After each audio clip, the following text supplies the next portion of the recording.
న్యాయమూర్తి ముందు హాజరుపరిచారు. దాదాపుగా 13 రోజులు రిమాండ్ కూడా విధించడంలో ప్రస్తుతానికి జైలుకైతే తరలించారు.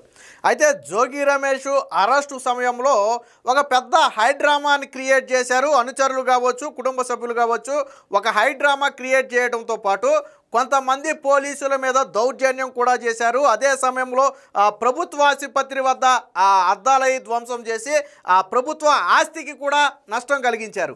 సో దీన్ని అక్కడ కమిషనర్ అయితే శేఖర్ బాబు అయితే సీరియస్గా తీసుకున్నారు. ఏదైతే పోలీసుల మీద వైసీపీ అనుచరులు గోండాయిజం చేసి ఆసుపత్రుల్లో ఒక కానిస్టేబుల్ అయితే ఇంకా కింద పడేసి తొక్కుకుంటూ వెళ్ళిపోయారు.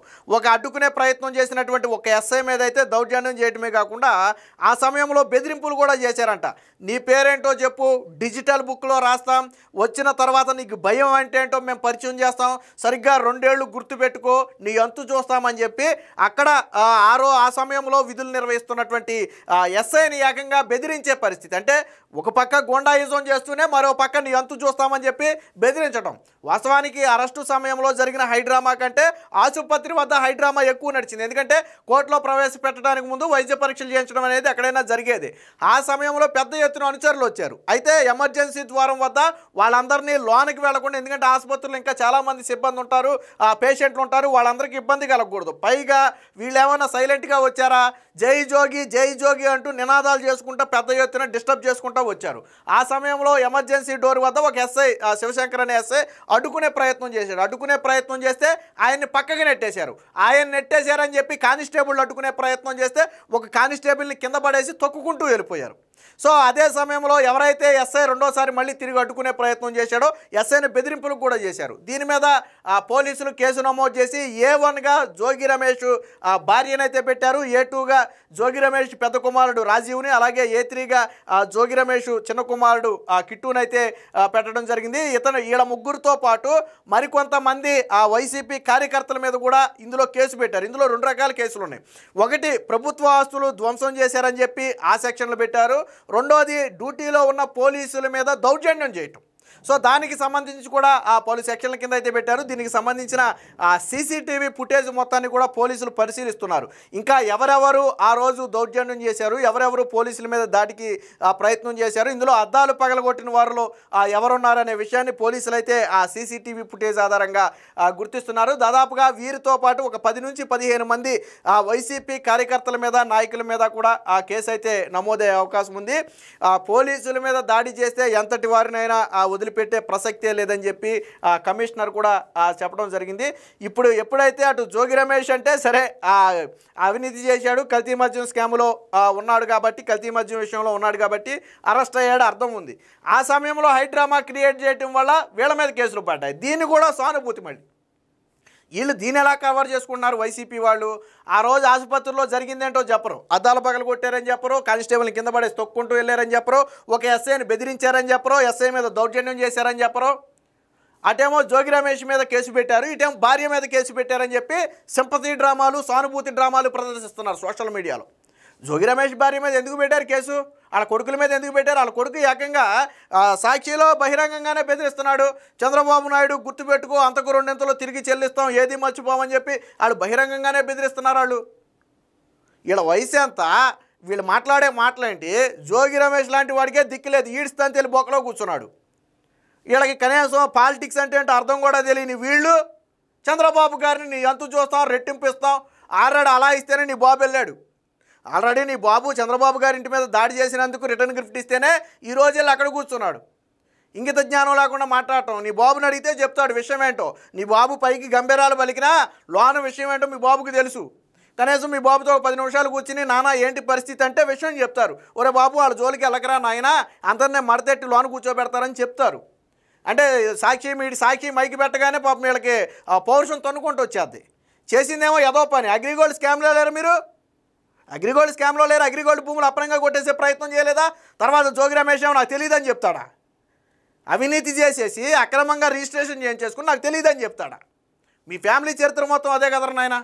ఓ పక్కేమో జగన్మోహన్ రెడ్డి ఏమో జోగి రమేష్కి జనార్దన్ అనే వ్యక్తి ఎవడో తెలియదని చెప్తాడా? జోగి రమేష్ వచ్చి ఇంకో మీడియా సమావేశంలో నాకు జనార్దన్ బాగా తెలుసని చెప్తాడా? ఏం డ్రామాలు రా ఇవి? మీరు చేసేది ఏదో పని, లొత్తుకోరు పని. కల్తీ మద్యం ఎవరి మీద నిందలేయటం కోసం ఎవరిని చంపాలనుకున్నారు మీరు? చంద్రబాబు గారి మీద కూటమి ప్రభుత్వం మీద నిందలేయటం కోసం ప్రజల ప్రాణాలు తీస్తారా మీరు? కల్తీ మద్యం వల్ల ఎవరు పోయేది ఎవరు? అంతిమంగా ప్రజలే కదా. అంటే ప్రజలు ఎంతమంది చచ్చిపోతే కూటమి ప్రభుత్వం మీద అంత బురద చల్లొచ్చు. ఎన్ని ప్రాణాలు పోతే వీళ్ళకి అంత మైలేజ్ వస్తుంది. ఎన్ని ప్రాణాలు పోతే జగన్మోహన్ రెడ్డి అంత శవరాజకీయం చేసుకోవచ్చు. ఎన్ని ప్రాణాలు పోతే జగన్మోహన్ రెడ్డి అంతమందిని పరామర్శల పేరుతో అన్ని రోజులు తిరగవచ్చు. వాళ్ళ కుటుంబాలు రోడ్డుని పడిపోయినా పర్రా, మనకు మాత్రం సానుభూతి కావాలి, సెంటిమెంట్ కావాలి, వచ్చే ఎన్నికల్లో గెలవడం కావాలి. దానికి ప్రజల ప్రాణాలను పణంగా పెట్టాలి. సిగ్గు శరం లేదా? అక్కడ జనార్దన్ అనే వ్యక్తి స్వయంగా జరిగిన లావాదేవీలతో సహా అన్ని విషయాలు పోసుగుచ్చినట్టు వివరిస్తే మా నాన్నకు సంబంధం లేదు, మా నాన్న పత్తిత్తు, మా నాన్న అగరొత్తు పొలాల వాసన తప్ప అసలు ఈ వాసనే చూడడం వీళ్ళు చేసేది. ఇది ఈ వాళ్ళ నాన్న చేసేదో గూండా, వాళ్ళ నాన్న కూడా గూండాయిజమే. దాదాపు 3 నియోజకవర్గాల్లో 3 చెరువులు నీళ్ళు తాగించారు అధికారంలో ఉన్నప్పుడు. చంద్రబాబు ఇంటి మీద దాడి చేసి మంత్రి పదవి కోసమే దాడి చేశాడు చంద్రబాబు ఇంటి మీద. ఆ రోజు రే చంద్రబాబు అంట, రే లోకేష్ అంట. వీళ్ళ పిల్లలు కూడా ఈరోజు మాట్లాడేది అదే. దీనికి సంబంధించి కేసుకు సంబంధించిన వార్త ఒకటి వచ్చింది, ఒకసారి చూద్దాం. ఇది విజయవాడ జీజీహెచ్లో పోలీసులు నెట్టుకుంటూ వెళ్తున్నట్టు. ఇక్కడ పోలీసులు 1, 2, 3, 4 పోలీసులు మనకు కనపడుతున్నారు. బట్ వాళ్ళు ఒకే డోర్లో నుంచి తోసుకుంటూ వస్తారు, మనం చూడొచ్చు. ప్రభుత్వ ఆసుపత్రిలో దౌర్జన్యంపై A1గా జోగి భార్య శకుంతల, A2, A3గా కుమారులు. ఆ పోలీసులను దౌర్జన్యంగా తోసేసి విజయవాడ ప్రభుత్వ ఆసుపత్రిలో అద్దాలు పగలగొట్టిన ఘటనపై వైసీపీ నేత జోగి రమేష్ భార్య, అలాగే 2 కుమారులు, మరికొందరిపై మాచవరం పోలీసులు అయితే కేసు నమోదు చేశారు. నకిలీ మద్యం కేసులో అరెస్ట్ అయిన జోగి రమేష్ అలాగే సోదరుడు రాముని న్యాయస్థానంలో హాజరుపరిచే ముందు ప్రభుత్వ ఆసుపత్రికి తరలించారు. ఈ సందర్భంగా వైసీపీ శ్రేణులు వీరంగా సృష్టించి లోపలకు చొచ్చుకు రాకుండా నిలువరిస్తున్నా ఆగకుండా ఆ పార్టీ అనుచరులు పోలీసులపై దౌర్జన్యానికి పాల్పడ్డాడు. ఆసుపత్రిలోని ఎమర్జెన్సీ వార్డు ప్రవేశ ద్వారం వద్ద అద్దాలు పగలగొట్టారు. అద్దాలు ఎందుకు పగలగొట్టారంటే లోనికి వెళ్ళడానికి. పోలీసులు మెయిన్ డోర్ దగ్గర ఆపుతుంటే అటుపక్క గోడలు అయితే బాగానే ఉండేది, గోడలు కాదు అద్దాలు కదా. సో ఏదో విధంగా లోనికి వెళ్ళాలని చెప్పి అద్దాలు పగలగొట్టారు. నేను అదే చెప్పేది, వీళ్ళు మనుషులు కాదు, ప్రభుత్వ ఆస్తులు ధ్వంసం చేస్తారు. ప్రభుత్వ ఆస్తులు ఏమన్నా వీళ్ళ అబ్బా సొమ్ము ఇది ఎవరిదన్నా, ఏమన్నా జోగి రమేష్ ఇంట్లో సొమ్ము అది ఏమన్నా పగలగొట్టడానికి. అదే సమయంలో అక్కడే విధుల్లో ఉన్న మాచవరం ఎస్ఐ శంకర్రావు వారిని అడ్డుకునే ప్రయత్నం చేయగా అతనిపై దౌర్జన్యం చేశారు. వీరిలో జోగి రమేష్ భార్య శకుంతల, కుమారులు రాజీవ్, రోహిత్తులనైతే ఉన్నారు. ఈ ఘటనకు సంబంధించి పలు సెక్షన్ల కింద అయితే కేసు నమోదు చేశారు. A1గా శకుంతల, A2గా రాజీవ్, A3గా రోహిత్తులను అయితే పెట్టడం జరిగింది. దీంతో పాటు వీడియో ఫుటేజ్లు ఆల్రెడీ పరిశీలిస్తున్నారు. ఇంకెంతమంది ఉన్నారు, ఎవరెవరు దౌర్జన్యం చేశారు, ఎవరెవరు అద్దాలు పగలగొట్టారు అనేది పరిశీలిస్తున్నారు. ఇది బెదిరింపులు చూడండి. నీ పేరు డిజిటల్ బుక్లో రాస్తాం, ఈ ప్రభుత్వం ఉండేది ఇంకా 2 ఏళ్లే, నీ పేరేంటి డిజిటల్ బుక్లో రాసుకుంటాం, నీ కాలర్ పట్టుకుని నిలదీస్తాం, నీకు భయం అంటే ఎలా ఉంటుందో చూపిస్తామంటూ ఎస్ఐ శంకర్రావును వైకాపా అనుచరులు దుర్భాషలాడారు. పోలీసులు ఆపే ప్రయత్నం చేసినా ఆగకుండా రచ్చ చేశారు. అందరూ కలిసి పోలీసులు నెట్టుకుంటూ ఆసుపత్రిలోకి వెళ్లేందుకు ప్రయత్నించగా ప్రవేశ మార్గం వద్ద ఉన్న తలుపులు అద్దాలు పగిలిపోయాయి. జై జోగి అంటూ నినాదాలు చేస్తూ చొచ్చుకెళ్లారు. అదే సమయంలో అక్కడ ఎస్ఐని అయితే పక్కకు నెట్టేశారు. ఒక కానిస్టేబుల్ కిందకి పడిపోవడంతో అతను తొక్కుకుంటూనే పైశాచిక ఆనందంతో అయితే ముందుకెళ్ళిపోయారు. పార్టీ శ్రేణుల అరాచకంపై పోలీస్ కమిషనర్ శేఖర్ బాబు అయితే ఆగ్రహం వ్యక్తం చేశారు. దౌర్జన్యం చేసినా మీరు ఎందుకు నిలవరించలేదు, వారి మీద ఎందుకు కేసులు నమోదు చేయలేదని చెప్పి వెంటనే ఎవరెవరైతే ఈ ఆస్తులు ధ్వంసం చేశారో, ఎవరెవరైతే పోలీసుల మీద దాడులు చేశారో వారందరి మీద కూడా ఆ కేసులు అయితే నమోదు చేయాలని చెప్పారు. ఇలా బెదిరింపులు చూడండి. ఇంకా 2 ఏళ్లేనంట జగన్మోహన్ రెడ్డి 2 ఏళ్ల తర్వాత వీళ్ళకి వచ్చిన సీట్లేనో మర్చిపోయినట్టున్నారు. 5 ఏళ్ల పాలన తర్వాత మనకు వచ్చిన సీట్లు 11 సీట్లు పెరిగి మహా అయితే 22 సీట్లు అవుతాయేమో. అంతకుమించి ప్రతిపక్ష హోదా వస్తుందేమో. అంతకుమించి మీరు ఓడబొడిచేదేమి ఉండదు, అంతకుమించి మీరు పెడిచేదే ఉండదు. 151 సీట్ల నుంచి 11 సీట్లకు పడిపోయారు. ఆల్రెడీ ఆ సంగతి మర్చిపోయి విర్రవీగుతున్నారు వీళ్ళు. జగన్మోహన్ రెడ్డి 5 ఏళ్ల పాలన చూసిన తర్వాత ఇచ్చినటువంటి తీర్పు అది. అంతకుముందు 151 మాకు ఇవ్వలేదని మీరు అనుకోవచ్చు. అంతకుముందు జగన్మోహన్ రెడ్డి పాలన తెలియదు కదా వాళ్ళకి. జగన్మోహన్ రెడ్డి ఏదో చేస్తాడు అనుకున్నారు. ఒక్క అవకాశం అంటే సర్లే అని చెప్పి ఆశపడి ఓటేశారు. ఆ తర్వాత వాళ్ళకి అర్థమైంది జగన్మోహన్ రెడ్డి లాంటి వ్యక్తిని రాజకీయాలకు దూరంగా ఉంచాలి.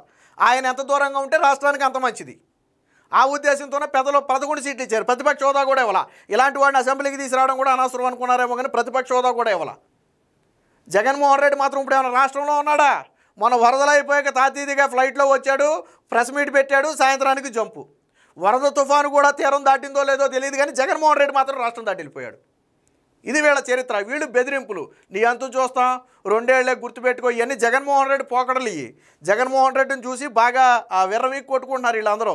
ఒక్కొక్కరిని తీసుకెళ్ళి బొక్కలేసి మక్కలు కొడితే బుద్ధి వస్తుంది. లేదా పోలీసుల మీద దాడి చేయడం ఏంటి, ప్రభుత్వ ఆసుపత్రి ఆస్తులు వాటిని ధ్వంసం చేయడం ఏంటి? ఏమైనా మీ సొంత ఇళ్లలో ఆస్తులా? మన ఇంట్లోనైతే కనీసం కప్పు కూడా కింద పడినాము.